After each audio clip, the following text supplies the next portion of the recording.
She was just fixing her old van, sweat on her face, grease on her hands, tools scattered around. To everyone on that base, she looked ordinary. Just another civilian contractor. A woman doing repairs in a parking lot. But destiny has a strange way of revealing secrets. Because hidden under her sleeve was a tattoo. Not just any tattoo. A dagger cutting through 3 stars. At first, the young soldiers didn't even notice. They were too busy mocking her. "Hey ma'am, you can't park here," a lieutenant shouted. Others laughed at her van, her worn-out clothes, her silence. To them, she was just invisible. But Miranda Holt was not invisible. Not at all. She didn't argue back. She didn't defend herself. She just kept working, quiet, steady, focused. Every bolt she tightened, every line she fixed, was more than just a job. It was her therapy. You see, that van they mocked wasn't a piece of junk. It was a moving workshop, equipped with advanced tools, military-grade equipment. She could fix almost anything, from a simple light switch to top-secret communication systems. Her clothes weren't old because she was poor. They were simple because she didn't want attention. Her silence wasn't weakness. It was discipline. The kind you learn when you've lived through missions where one wrong word could cost lives. And the tattoo? The tattoo was a memorial. A story written in ink and scars. But nobody knew that. Nobody except one man. Because at the far end of the lot, a decorated general walked by. His eyes fell on her arm. And in that moment he froze. Time itself seemed to stop. His soldiers noticed his sudden change. They looked at him, confused.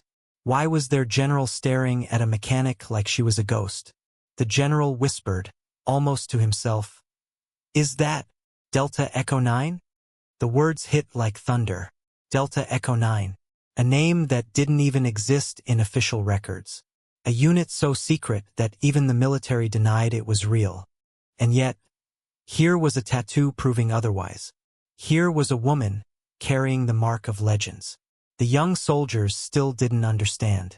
They kept smirking, shaking their heads. To them, it was just a fake tattoo.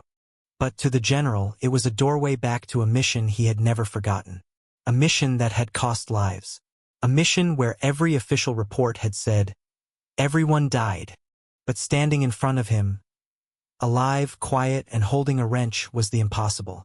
The woman who shouldn't exist. The last survivor of Delta Echo 9. And the base was about to find out who she really was. Her name was Miranda Holt, age 41, but her past was heavier than her years. Long ago, before this quiet life of repairing vans and fixing systems, she had been something else. Something the world was never allowed to know. She was the leader of Delta Echo 9, a unit so classified, so secret, that on paper it never even existed. No medals. No parades. No names written in history books. Delta Echo 9 was the kind of team that only appeared when everything else failed. When missions were too dangerous for even special forces. When the government needed ghosts, they called Delta Echo 9. And Miranda, she led them. But years ago, one mission changed everything. Operation Echo Dusk. It was supposed to be a hostage rescue, deep inside enemy territory. A mission planned with precision. But in war, plans don't always survive. The night they went in, everything went wrong. Intel was compromised. Equipment malfunctioned. Enemy forces were waiting. One by one, her teammates fell. Men and women she had trained with. People she had laughed with. People she had promised to bring home. The battlefield turned into chaos. Bullets cutting through the night. Explosions shaking the ground. And in the middle of that storm, Miranda was forced to make a choice. She could run, or she could stay. And she chose to stay. For 6 long hours, she held her position. Using broken equipment, salvaged weapons, and her own sheer willpower, she fought to keep the extraction point secure. When the evac helicopters finally came, her body was torn, bleeding, nearly broken. But her mission wasn't over. For 72 hours, she evaded capture. Hiding in the mountains. Surviving on almost nothing. Protecting the coordinates that would save the hostages. And when she finally signaled rescue, she was barely alive. a shadow of herself. But the mission was complete. 17 hostages, alive. Her teammates, gone. And here's the cruelest part. The official report said Delta Echo 9 was wiped out. Every single member declared Kia, killed in action. Miranda Holt was declared dead. Why? Because secrecy demanded it. The world would never know her sacrifice. The government gave her a new identity. They erased her existence. From that day forward, she lived like a ghost. No medals. No speeches. No recognition.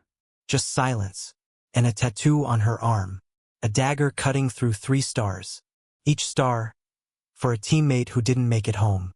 That's why she drove that old van. That's why she chose simple clothes. That's why she stayed quiet. Because she wasn't just fixing broken machines. She was carrying memories. She was fixing herself. She was keeping alive the only thing she had left. Service. For her, every bolt tightened, every wire repaired, every base visited, was a tribute. A tribute to the people who didn't come back. The young soldiers mocking her that day had no idea. No idea they were standing next to a legend. No idea they were laughing at a ghost who had given everything. But one man knew. The general. And soon the entire base would know. The parking lot was still buzzing. Young soldiers were still laughing. "Nice fake tattoo," one of them joked, smirking at her sleeve.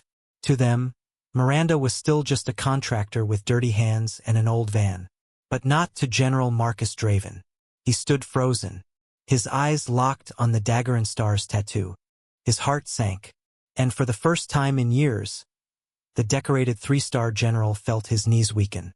He whispered, almost trembling, "Is that Holt? No, it can't be." His aide leaned closer. "Sir, are you all right?"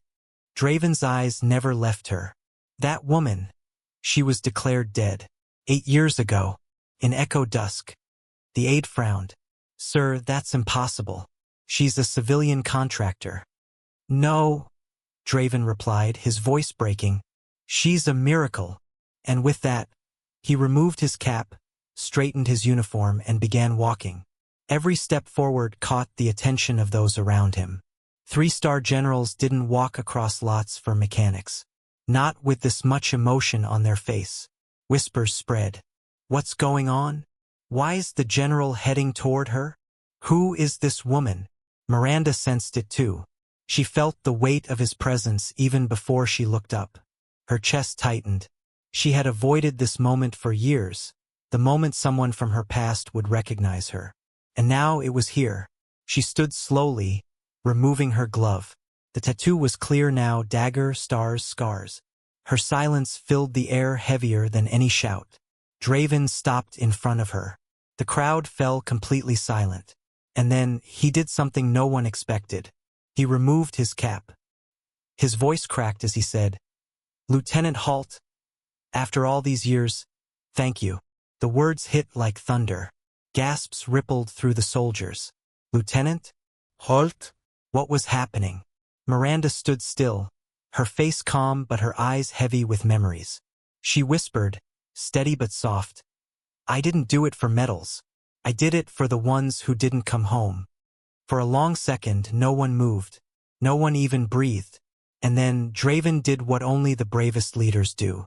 He raised his right hand and saluted, not a casual salute, not a polite gesture, a sharp, full ceremonial salute, given only to the highest acts of valor. The soldiers froze. Their eyes widened. They realized this wasn't just a contractor. This was someone who had once carried the weight of lives on her shoulders. One by one, almost in shame, almost in awe, they straightened their posture. They followed the general. And in that parking lot, dozens of soldiers saluted the woman they had just mocked. Miranda didn't cry. She didn't smile. She just stood there, quiet, composed. Because she never wanted recognition. She never wanted applause. But in that single moment, the truth broke free. And everyone around knew. They were standing in front of a living legend. The legend of Delta Echo 9. The ghost who survived. The soldier who should have been dead, but instead chose to keep serving, quietly, unseen. That day, Silence spoke louder than words, and respect needed no introduction. The parking lot was silent. Every soldier stood tall, their hands raised in salute. The same men who, moments ago, had mocked her van and laughed at her clothes, now looked at her with wide eyes, ashamed, humbled, and stunned. General Draven's voice carried across the still air. Operation Echo Dusk was chaos. Equipment failed.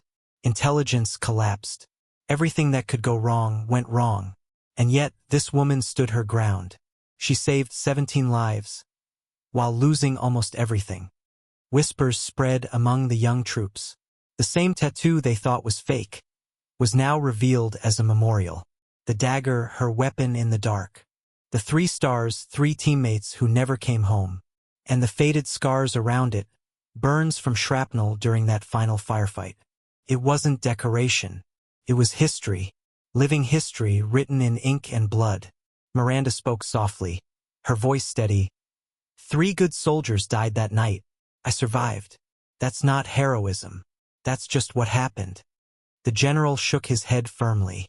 No, Lieutenant.